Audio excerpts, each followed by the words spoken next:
Hey everybody, this is Brandon with AB Squared Imagery, ab2imagery.com, and here doing another tutorial, this time a simple one on replacing heads. And that's something that I think most people, especially younger people, do as soon as you get Photoshop for the first time. You go and you take somebody's head and you put it on a dog or something, and haha, it's the greatest thing ever. So that's what we're going to be doing this time, but hopefully in a little more professional and practical context. So in this case, it's a group photo, and it is a group photo of a bride and groom and some of their family. You can see, let's take a look at these two images. I was able to capture two, and the first one here, everybody looks great except for the aunt, who is making a funny face. So we don't necessarily want to use this one. And the second one, everybody's okay. You know, the groom's kind of stretching his neck out, and we have the mom here making a funny face. So we don't necessarily want to use either of these two images on their own.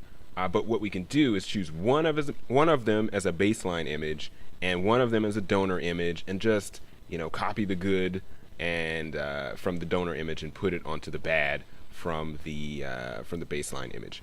So one lesson to keep in mind is definitely when you're taking group shots, whether it's 5 people or 50 people, there's just a chance that somebody is going to be doing something weird, and an eye is going to be closed, or there's going to be a bug right on somebody's face or something like that. And so you always want to take more than one image to give yourself the option to do this. Had I not taken 2 photos, I just wouldn't have this option, and I would have had to think of something else. But here, we did have that option. So let's go ahead and do that. I'm going to use this as the baseline image because it's almost perfect, and not this one. So this is going to be my baseline image. What I'm going to do is go ahead and open it up and start to make my raw adjustments like I normally would.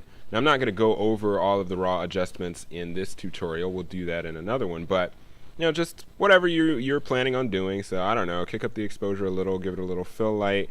Blacks are fine, brightness is fine, contrast to balance out that fill light, give it a little clarity, vibrance for pop. You can go through and do your spot adjustments. Man, I love spot adjustments. I am going to do a tutorial on spot adjustments. So here I'm just bringing out the dress a little more. That's great. Okay, do everything that you normally would do. Your sharpening, your noise reduction, not that much, your noise reduction. If you're gonna, do some sort of lens profile corrections, creative vignetting, whatever you are planning on doing. So if this is our final image, we can go ahead and click done. Now I have, somewhere, okay, there we go. Now I have the edited baseline image. There we go. And I have the unedited donor image. Now obviously I need the donor image to be the same edited parameters as the baseline image. Otherwise, when I copy over the stuff from the donor image, I'll get a different color cast, a different saturation, a different contrast. So let's go ahead and copy the settings, and there are lots of ways to do this, but one simple way is just to copy the settings like this. So I'm copying the development settings from there, development settings, paste settings, and I'm going to paste all of those, and bam, now we have 2 images that have the same settings. And you can see here they were actually taken at the same camera settings, so everything should be fine here. So now what I'm going to do is go ahead and open both of these up in Photoshop, hit Control Shift and Enter, and that will skip the raw. It'll go directly into Photoshop. So one image pops up after a while, and 2 images. Okay, so there we go. This is going to be my donor image, and here's my baseline image. My goal is going to be to take the aunt's face, the beautiful smile here, and transplant it to this image here and put it over the funny face that she was making. So, beautiful smile. Let's go in. I'm just going to use a lasso tool, hit L. Now I'm in lasso, and I can just draw whatever shape I want.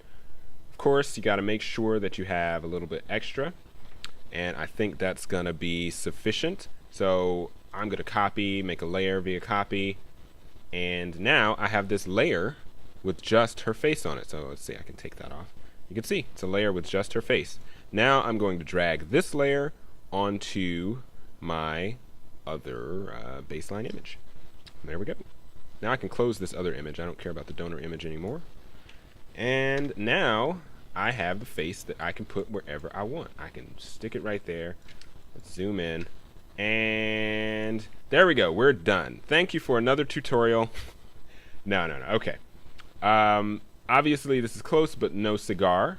What we're going to do is go in now and make this as perfect as we can get it. So one of the first things I want to do is make sure to line up the features. So you don't want to just stick it where you think it should be, because her eyes might be a little high, giving her this long neck look, or you might put it too low, giving her a more squat neck than she actually has.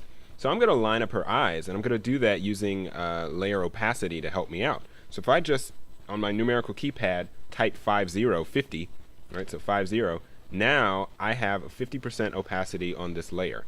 So I can go in and easily, zoom in a little, easily line up, say, these highlights in her eyes. So there we go. So lined up, so I know that her eyes are where they're supposed to be. And sometimes, even if you take the shots really close together, there's a slight rotation of the camera, or the subject themselves have moved. So you can go in and do your rotations. You can even start to do some perspective distortion if you need to. Whatever you need to do to line up those features and make sure that it's going to look correct. So in this case, I don't think I need to do much other than translate it to where it needs to go. And there we go. So I'm going to hit enter to cancel out of that. And now I'm going to hit 100, just type 100. And there we go. I have 100% opacity, and her face is lined up to where it should be. It's starting to look okay. So what I'm going to do now, I obviously have to go in, and I have these edges. And these edges are what's giving this away. So let's go in and smooth out some of those edges. And I'm going to use a layer mask, super common in Photoshop. Now, if you're not really familiar with layer mask or quick masks or anything like that, I've got to do a tutorial on those, because that is the best, most basic feature in Photoshop. So I'm going to click on layer mask. Now what I'm actually drawing on is not this image or any of the layers. I'm drawing on this big white canvas, and I can hit Alt, hit that. This is what I'm drawing on. So anything that's white is going to show me what is on this layer. This is the layer I'm working on. So if it's white, it shows the layer. If it's black, it hides the layer. So I'm going to go get my brush tool, make it black, and if I draw like that, I'm hiding the layer. So I can go here, Alt, and click on this, and I can see everywhere that's black hides the layer. Okay, so it hides it. So simple to understand, right? Oops. Okay, simple to understand. So now what I'm going to do is go in and feather this edge. Right, so let's bring back my background, and I'm going to take my black brush, soft black brush. You can go here, make sure it's soft, and just draw over that edge. There we go. Quick tip: if you use, if you're not using a tablet, a drawing tablet, you can use the left and right brackets to increase or decrease the size of the brush, and it makes it really fast instead of right-clicking and trying to find the right size or something like that. Okay, there we go. So you can see I'm bringing out, the earring from the other side. You can even take off the background to make sure I'm actually feathering all of these edges. There you go. So we can do a rough something or other like that. Bring back in the background. And there we go. So now it gets kind of close. One problem you're going to have is right over here. What do I do with this chin? Do I bring in that other chin, or do I leave it? So it's really just up to you. You can kind of go in and make these adjustments. One thing that I'm going to try to do is demonstrate how to use the liquify. So I'm going to bring in that chin. Right, now clearly that is not correct. All right, so her chin here is way out because her other face was kind of turned slightly. So what we're going to do is we're going to go in and we're going to squeeze that chin and bring it back to where it should be. Bring it back to where it is in the other picture. All right, so first thing I'm going to do is merge down these layers. So I can highlight them, hit Control E. Now it's just one big layer. I don't have my layer mask. I don't have separate layers anymore. I am done with that. Now what I'm going to do is start a quick mask. Hit Q to go into quick mask.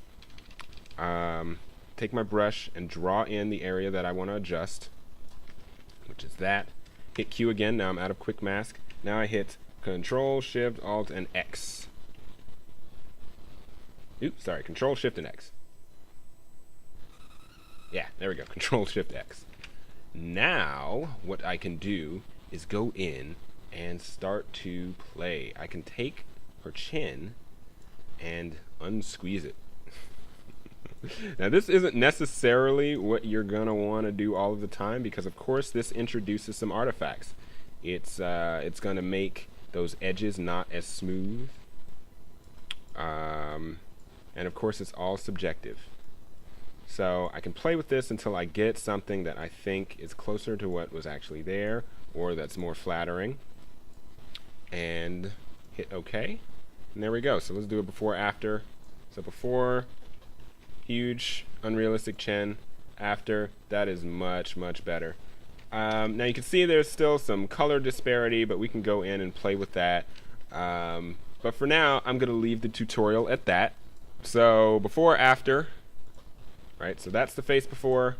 Definitely didn't want that. Afterwards, there we go. Very difficult to tell, and of course this was just a quick one. We can go in and make it a little bit better, but I think everyone would agree that that result is better than the original one. So done. This has been another tutorial from AB Squared Imagery, ab2imagery.com. Take care and see you on the next one.